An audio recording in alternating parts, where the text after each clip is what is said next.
Halo kawan semua, balik lagi nih di Ainova Channel. Kali ini kita bakal ngebahas sesuatu yang lagi hot banget, yaitu dunia kripto. Nah, buat kalian yang baru banget denger, atau mungkin udah sering denger tapi masih bingung, tenang aja, di video kali ini kita bakal kupas tuntas tentang dunia kripto, lebih dari sekadar beli rendah jual tinggi.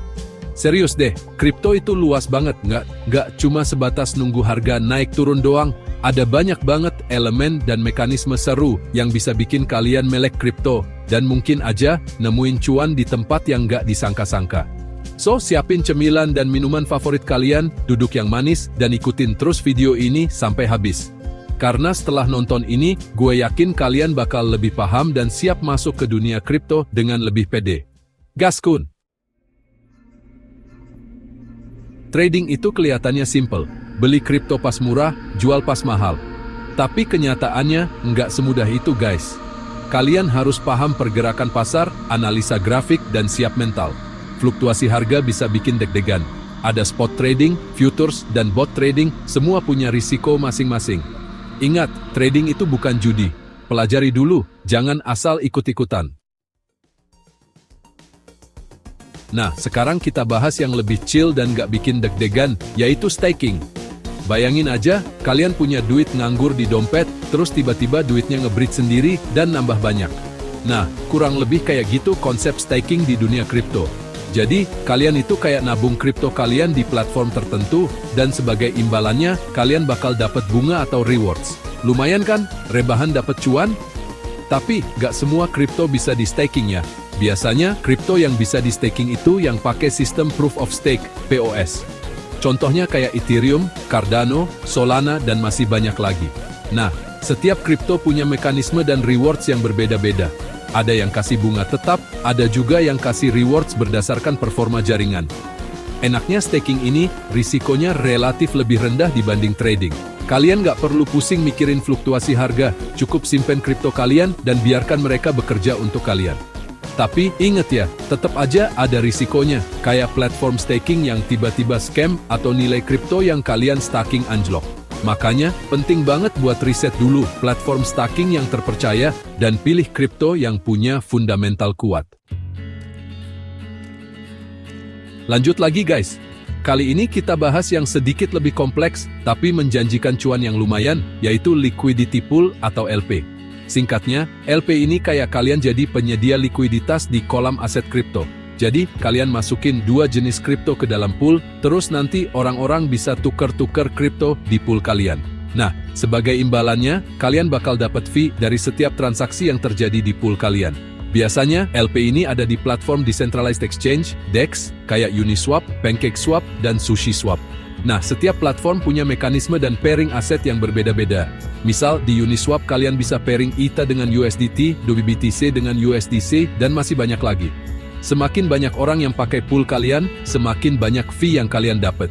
Tapi, ada satu risiko yang harus kalian perhatiin, yaitu impermanent loss. Ini terjadi ketika harga salah satu aset yang kalian pairing di pool anjlok drastis. Tapi tenang, impermanent loss ini bisa diminimalisir dengan strategi yang tepat dan pemilihan pairing aset yang stabil. Nah, ini dia yang ditunggu-tunggu, yield farming. Kalau diibaratkan, yield farming ini kayak kalian nanam modal di lahan pertanian, terus kalian panen hasil bumi yang melimpah. Bedanya di dunia kripto, lahan pertaniannya itu platform DeFi, modalnya itu kripto, dan hasil buminya itu cuan dalam bentuk token atau kripto lainnya. Intinya, yield farming ini memanfaatkan berbagai produk DeFi, kayak lending, borrowing, dan liquidity pool untuk memaksimalkan potensi keuntungan. Kalian bisa pinjemin kripto kalian di platform lending, terus dapat bunga. Nah, bunga ini bisa kalian staking di platform lain, terus dapat rewards lagi. Begitu seterusnya, sampai cuan kalian beranak pinak. Tapi, yield farming ini juga punya risiko yang lumayan tinggi guys. Fluktuasi harga, smart contract vulnerability, rug pull, itu semua harus kalian waspadai. Makanya, penting banget buat riset dulu platform DeFi yang terpercaya, pelajari strategi yield farming yang aman, dan jangan pernah investasi lebih dari yang kalian sanggup kehilangan. Oke, sekarang kita bahas yang sedikit jadul, tapi tetap eksis sampai sekarang, yaitu mining. Kalau kalian pernah dengar orang-orang berlomba-lomba ngumpulin Bitcoin pakai komputer super canggih, nah itu dia mining. Jadi, mining ini proses verifikasi dan penambahan transaksi ke blockchain pakai komputer. Nah, sebagai imbalannya, para miner ini bakal dapat rewards berupa Bitcoin baru. Dulu, mining Bitcoin bisa dilakuin pakai komputer rumahan. Tapi sekarang persaingannya udah makin ketat, guys. Kalian butuh komputer khusus dengan spesifikasi tinggi dan konsumsi listrik yang besar buat bisa bersaing dapetin Bitcoin. Makanya, sekarang udah banyak yang beralih ke cloud mining, yaitu nyewa komputer mining di server khusus. Meskipun terkesan jadul, mining ini tetap penting buat menjaga keamanan dan kelancaran jaringan blockchain, terutama yang masih pakai sistem proof of work kayak Bitcoin. Tapi, dengan semakin populernya sistem proof of stake yang lebih hemat energi dan ramah lingkungan, masa depan mining ini masih belum pasti. Siapa yang nggak suka gratisan? Nah, di dunia kripto, kalian bisa dapat token gratis lewat airdrop. Jadi, airdrop ini kayak bagi-bagi token gratis ke komunitas kripto, biasanya buat promosi project baru atau sebagai bentuk apresiasi ke early adopter. Cara dapetin airdrop ini macem-macem, guys. Kadang kalian cuma perlu daftar akun di platform tertentu, ikutan kuis di Twitter, atau bahkan cuma hold token tertentu di wallet kalian. Gampang banget kan? Tapi, nggak semua airdrop itu worth it. Ya, ada juga airdrop scam yang tujuannya nipu kalian. Makanya, penting banget buat riset dulu project kripto yang ngadain airdrop, cek reputasi dan kredibilitasnya, dan jangan pernah kasih private key wallet kalian ke siapapun. Nah, ini dia yang lagi hype banget di kalangan milenial dan Gen Z, NFT dan GameFi. NFT atau non-fungible token itu aset digital unik yang nggak bisa dipalsuin, kayak sertifikat kepemilikan digital gitu. NFT ini bisa berupa apa aja, mulai dari karya seni digital, collectible item, sampai tiket konser virtual. Nah, kalau GameFi itu game blockchain yang ngasih kalian kesempatan buat dapetin cuan sambil main game. Jadi, di GameFi ini, kalian bisa ngumpulin item langka, trading NFT, atau bahkan dapetin rewards dalam bentuk token kripto. NFT dan GameFi ini lagi berkembang pesat banget, guys.